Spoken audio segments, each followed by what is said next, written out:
जीवन दर्पण ज्योतिष के सभी दर्शकों को पंडित दिवाकर वशिष्ठ का नमस्कार। दोस्तों, आज इस वीडियो में हम चर्चा करेंगे कि किस प्रकार से मानसिक परेशानी हमारी कुंडली के द्वारा हमें प्राप्त होती है। जो व्यक्ति डिप्रेशन का शिकार होते हैं, उनकी कुंडलियों में ऐसा कौन सा दोष होता है जिसकी वजह से उन्हें मानसिक परेशानी का शिकार होना पड़ता है।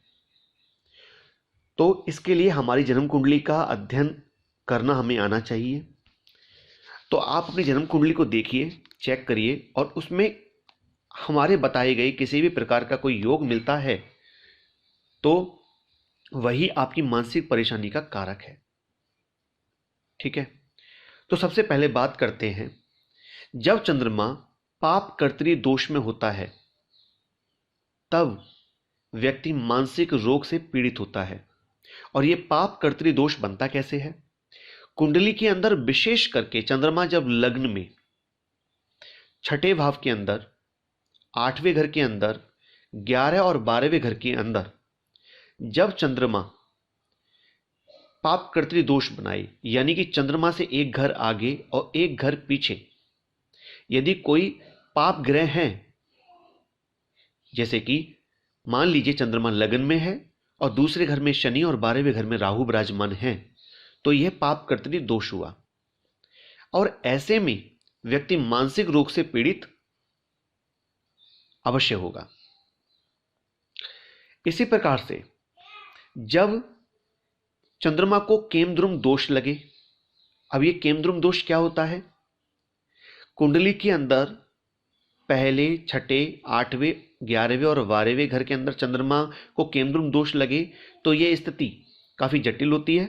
लेकिन इसके अलावा भी कुंडली के किसी भी भाव के अंदर चंद्रमा यदि केमद्रुम दोष से पीड़ित है, यानी कि चंद्रमा के एक घर आगे एक घर पीछे तक कोई ग्रह ना हो, तो उसे केमद्रुम दोष लगता है। ऐसे में ऐसा व्यक्ति जिसकी कुंडली में यह योग है, वो खुद को अकेला पाता है, अकेला महसूस करता है कि इस दुनिया में उसका कोई साथी नहीं है, और इसी के कारण उसे मानसिक परेशानी शुरू हो जाती है। लग्न भाव में, यानी कि लग्न के अंदर या बताए गए 6, 8, 11, 12 घरों के अंदर ये लग्न छठा, 8वां और 11वां और 12वां भाव जो विशेष हैं, लेकिन इसके अलावा भी कहीं भी यदि ये योग बनता है जिसमें कि चंद्रमा शनि के साथ हैं या राहु के साथ हैं या केतु के साथ हैं, तो चंद्रमा क्योंकि मन का कारक है, इसलिए ऐसे व्यक्ति को मानसिक परेशानियों का शिकार होना पड़ेगा। और अगर लग्न में छठे, 8वें, 11 और 12वें भाव के अंदर यह योग बनेगा तो व्यक्ति को मेडिटेशन और दवाइयों का सहारा लेना पड़ सकता है, यानी कि मन की स्थिति इतनी खराब हो सकती है। चंद्रमा अंश बल से हीन हो, यानी कि चंद्रमा की डिग्री जो है वो बहुत कम हो, चंद्रमा 27, 28, 29 डिग्री तक का हो, या 0 डिग्री का हो, या 1 डिग्री, 2 डिग्री, 3 डिग्री तक हो, तो यह अंश बल हीन चंद्रमा कहा जाएगा। और जिसका चंद्र कमजोर होता है उसको भी मानसिक परेशानियां आती हैं। तो देख लीजिए कहीं आपका चंद्रमा अंश बलहीन तो नहीं है। उधर यदि चंद्रमा वृश्चिक राशि में है और उस वृश्चिक राशि के अंदर चंद्रमा जो बैठा है उसका नीच भंग नहीं हो रहा, क्योंकि वृश्चिक राशि में चंद्रमा नीच के हो जाते हैं, और वहां अगर उनका नीच भंग नहीं हो रहा है या बृहस्पति की दृष्टि चंद्रमा पर नहीं पड़ रही है, तो भी व्यक्ति मानसिक रोग से पीड़ित होता देखा गया है। आगे की योग की बात करें तो चंद्रमा और सूर्य एक ही घर के अंदर मौजूद हों, कुंडली के किसी भी भाव में चंद्रमा और सूर्य एक साथ बैठे हों, तो यह अमावस्या दोष होता है। और अमावस्या दोष होने की वजह से व्यक्ति को मानसिक रोग होने की संभावना कई गुना बढ़ जाती है, और ऐसे लोग अमावस्या के आसपास अपने मन को स्थिर नहीं रख पाते और उन्हें परेशानी होती है। इसी के साथ साथ दोस्तों, चंद्रमा पर कहीं से भी शनि की दृष्टि पड़ रही हो, केतु की दृष्टि पड़ रही हो, सूर्य की दृष्टि पड़ रही हो, राहु की दृष्टि पड़ रही हो, तब भी चंद्रमा को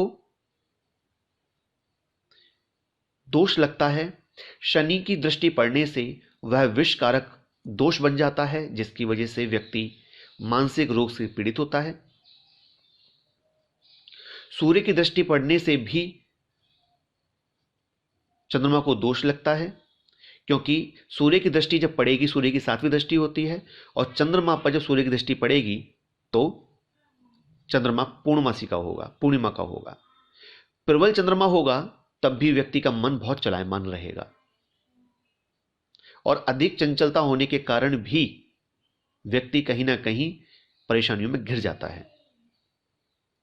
तो दोस्तों, ये कुछ योग हमने बताए हैं। यदि आपकी कुंडली में इनमें से कोई भी योग है तो मानसिक परेशानी का योग आपकी कुंडली में बन जाता है।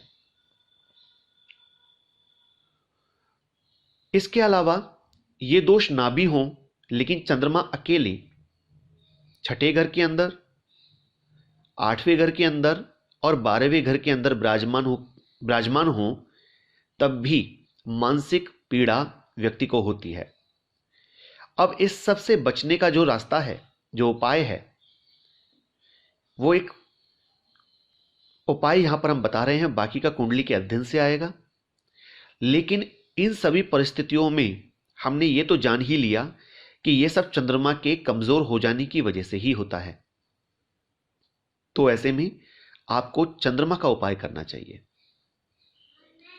आपको अपने गले के अंदर एक चांदी का चंद्रमा, जिसके ऊपर एक सच्चा मोती लगवा करके, सोमवार को कच्चे दूध में धोकर, गंगा जल से धोकर, आपको चंद्रमा के मंत्र का जाप करके आपको धारण करना चाहिए, जिससे कि आपको मानसिक बल मिले, चंद्रमा आपका अच्छा हो जाए।